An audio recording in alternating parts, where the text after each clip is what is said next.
Chào các bạn, mình là Emma đây và chào mừng các bạn đã quay trở lại với góc nhỏ Easy Vietnamese with Buddies hay EV, nơi mà chúng mình sẽ giúp các bạn trong quá trình chinh phục tiếng Việt. Trong video ngày hôm nay, hãy cùng nhau quan tâm hơn một chút đến chính tả với chủ đề về hai cặp âm nặng nhẹ khá dễ nhầm trong tiếng Việt nhé. Cùng bắt đầu luôn thôi nào. Hai cặp âm nặng nhẹ mà mình muốn nói ở đây chính là SC và XC, TR và CH. Lý do mà mình gọi hai cặp âm trên là hai cặp âm nặng nhẹ vì ở trong tiếng Việt chúng mình thường gọi vui là sờ nặng và sờ nhẹ, chờ nặng và chờ nhẹ. Gọi thì vui vậy thôi, nhưng để viết sao cho đúng những từ có bắt đầu bằng các âm này đôi khi cũng là một thử thách với chính những người Việt như Violet và mình.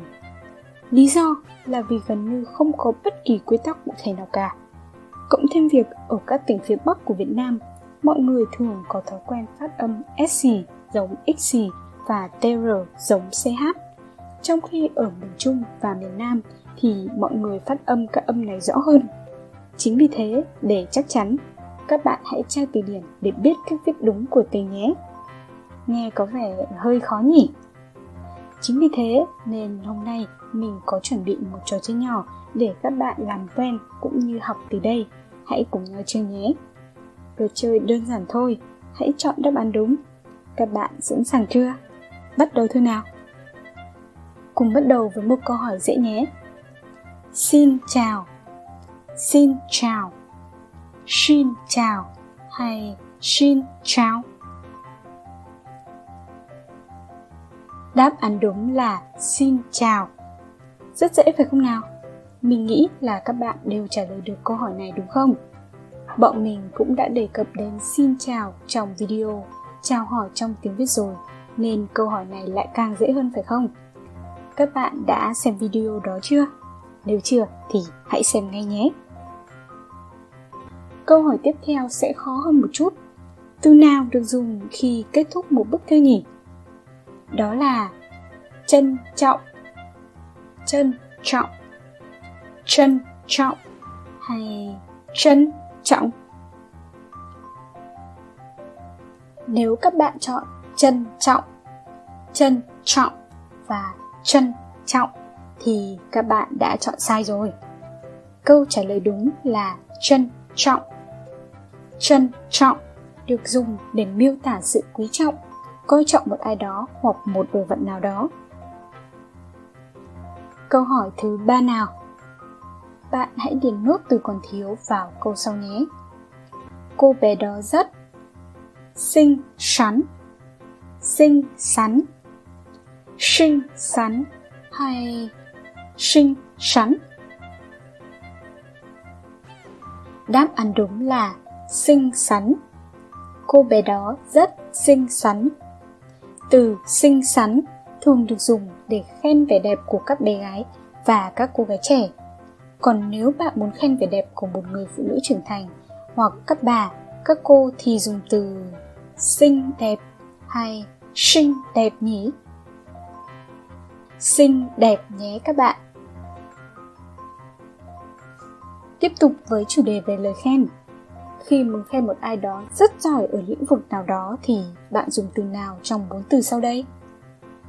Xuất sắc, xuất sắc, xuất sắc hay xuất sắc? Câu trả lời đúng là xuất sắc. Khi bạn muốn khen một người bạn học giỏi của mình thì có thể nói bạn ấy rất xuất sắc. Từ xuất sắc cũng có thể được dùng khi bạn muốn nói ai đó đã rất nỗ lực và cố gắng làm và đạt được một điều gì đó rất khó. Ví dụ như cô ấy đã xuất sắc vượt qua các đối thủ mạnh để giành chức vô địch. Còn bây giờ mình sẽ dùng từ xuất sắc để khen một người bạn học giỏi một bộ môn toán thì mình sẽ nói là bạn ý là một học sinh xuất sắc của bộ môn. Xác suất, xác suất, xác suất hay xác suất? Từ được mình dùng sẽ là từ xác suất. Đây là một bộ môn thuộc toán học. Các bạn chắc cũng được học qua rồi đúng không? Có bạn nào cũng sợ môn này không nhỉ? À, trong môn xác suất còn có một bài toán rất kinh điển về vật này. Nó là xúc sắc. Xúc sắc, xúc sắc hay xúc sắc? Là xúc sắc nhé các bạn. Chúng mình đã có lời khen rồi. Vậy để đổi không khí thì hãy nói về lời chê đi. Đây sẽ là một câu hỏi rất khó nhé. Vì không đồng ý với ý kiến của mọi người, cô ấy lúc nào cũng xưng xỉa, xưng xỉa, xưng xỉa hay xưng xỉa. Đây là một câu hỏi cực kỳ khó phải không? Mình sẽ nói luôn đáp án nhé. Câu trả lời chính xác sẽ là xưng xỉa. Trong tiếng Việt, chúng mình cũng hay nói mặt sưng mày xỉa khi ai đó lúc nào cũng tỏ ra cau có, khó chịu hay không hài lòng. Đây quả là một thái độ không tốt khi ở trong một tập thể đúng không? Mình nghĩ rằng trong một tập thể cần phải có sự đoàn kết thì mới cùng nhau tiến lên phía trước được. Tất nhiên là không thể tránh khỏi những bất đồng rồi, nhưng những lúc đó thì có một cách rất hữu ích. Đó là gì nhỉ? Trò chuyện. Trò chuyện. Trò chuyện. Trò chuyện. Là trò chuyện các bạn nhé. Ý mình ở đây là hãy cùng nhau ngồi xuống và nói lên những suy nghĩ của mình để mọi người có thể hiểu nhau hơn. Còn xưng xỉa không giải quyết được vấn đề gì đâu nhé. Nói cách khác thì các bạn nên chia sẻ, chia sẻ, chia sẻ hay chia sẻ. Đáp án đúng là chia sẻ. Chia sẻ suy nghĩ của mình nhé các bạn.